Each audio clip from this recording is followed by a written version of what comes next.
Assalamualaikum warahmatullahi wabarakatuh. Selamat pagi anak-anak. Hari ini kita akan melanjutkan materi yang kemarin, yaitu hubungan waktu, jarak, dan kecepatan. Waktu itu satuannya adalah jam. Nanti jika di soal ada menit yang menunjukkan menit, maka kita rubah dulu ke jam. Untuk jarak itu satuannya kilometer, sedangkan kecepatan kilometer per jam. Nah, dilihat segitiga berikut. Ini untuk memudahkan anak-anak dalam menuliskan rumus dalam mencari jarak, kecepatan, dan waktu. Jarak selalu kita taruh di atas, kecepatan dan waktu ditaruh di bawah. Sedangkan ini tandanya kita kali, kalau jarak ke bawah nanti dibagi. Makanya untuk mencari jarak sama dengan kecepatan dikalikan waktu. Untuk mencari kecepatan, jarak dibagi waktu. Untuk mencari waktu sama dengan jarak dibagi kecepatan. Ya, sehingga rumusnya seperti ini. Contoh soal halaman 29 yang A. Udin mengendarai sepeda motor dari kota A ke kota B yang berjarak 108 km. Jika dia berangkat pukul 5 dan sampai di tempat tujuan pukul 6.30, berapa kecepatan sepeda motor yang dikendarai Udin? Di soal kita disuruh untuk mencari kecepatan sepeda motor yang dikendarai Udin. Kita tuliskan dulu apa yang diketahui. Yang diketahui adalah jaraknya, yaitu 108 km. Nah, satuannya adalah kilometer. Waktunya, karena tibanya tadi di tempat tujuan pukul 6.30 dan berangkatnya pukul 5, maka kita kurangi. Waktunya berapa? 6.30 dikurangi 5, pukul 5, yaitu sama dengan 1 jam 30 menit. Kita rubah ke dalam bentuk jam, menitnya. Satunya tetap kita tulis ini 1 jam, 30 itu 1 jam 30 menit. Satu kita tulis di sini, 30 itu kita rubah, yaitu setengah jam. Jadi 1,5 jam. Kita rubah menjadi bentuk pecahan biasa, 3/2 jam. Sehingga kecepatannya sama dengan rumusnya jarak. Rumus mencari kecepatan yaitu jarak dibagi waktu. Jaraknya adalah 108. Waktunya 3/2. Ini kilometer, ini jam. Nah, kalau ada seperti ini berarti kita balik. 108 dikali 2/3 sama dengan 72. Nah, 108 kali 2/3 sampai kita corek bisa ini 36. 36 kali 2 sama dengan 72. Nah, satuannya ini kilometer per jam untuk kecepatan. Untuk contoh yang B, Pak Andi melakukan perjalanan dari kota C ke kota D dengan mengendarai mobil. Jika mobil melaju dengan kecepatan 50 km per jam dan lama perjalanan 2 jam 12 menit, berapa jarak kota C ke kota D? Nah, dari soal kita harus bisa mengetahui apa yang diketahui. Nah, dari soal yang B tadi yang diketahui adalah kecepatannya. Kecepatannya adalah 50 km per jam. Kita tulis ya. Waktunya yaitu 2 jam 12 menit. Bagaimana cara mengubah menit ini ke bentuk jam? Nah, 2 tetap kita sendirikan dulu. Kita jadikan yang menit ke jam dulu ya, yang 12. Selalu kita per 60 karena 1 jam sama dengan 60 menit. Kita sederhanakan, dibagi 2. Sama dengan 6/30.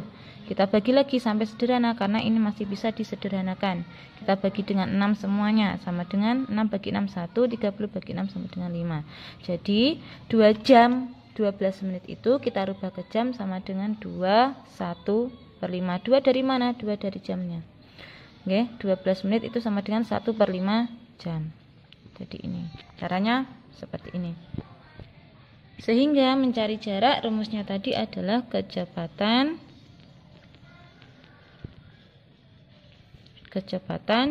kalikan waktu.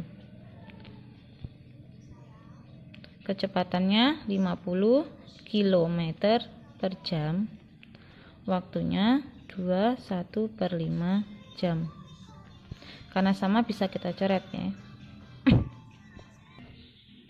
Nah, sehingga 50 km kalikan 21/5 sama dengan 50 km. Ini kita bisa rubah menjadi bentuk pecahan biasa. 2 kali 5 10 tambah 1 11/5 kali ya. Kita coret 10. 50 bagi 5 sama dengan 10. 10 kali 11 sama dengan 110 km. Contoh soal yang ketiga, jarak Jakarta-Bogor adalah 60 km. Raffi berangkat ke Bogor mengendarai sepeda motor pukul 8.45 dengan kecepatan rata-rata 40 km per jam.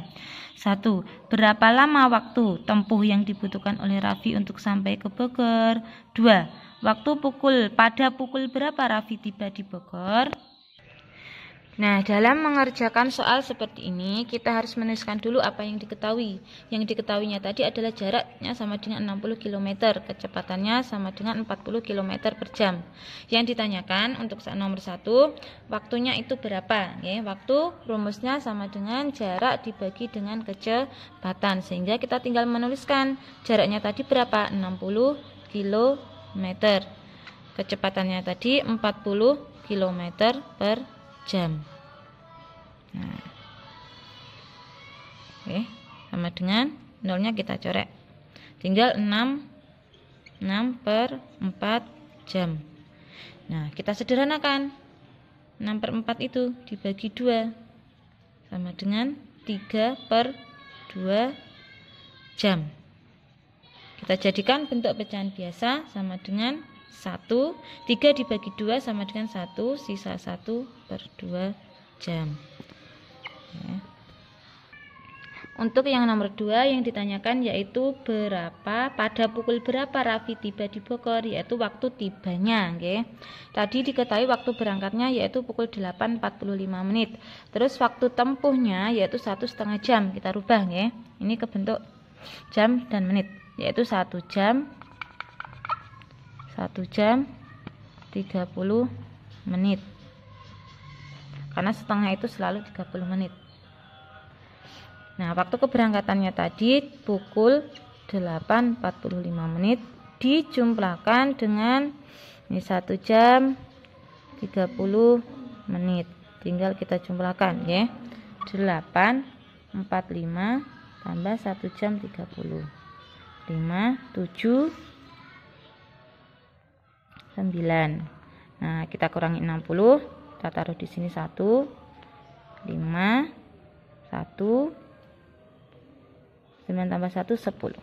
Jadi, sama dengan 10/15 menit. Ini adalah waktu tiba di Bogor. Jadi kalau ada soal seperti ini, soal cerita nanti bisa dikasih jadi gitu guys. Jadi waktu Raffi tiba di Bogor pukul 10.15 menit. Jadi waktu tempuh yang dibutuhkan oleh Raffi sampai ke Bogor adalah 1,5 jam dan seterusnya.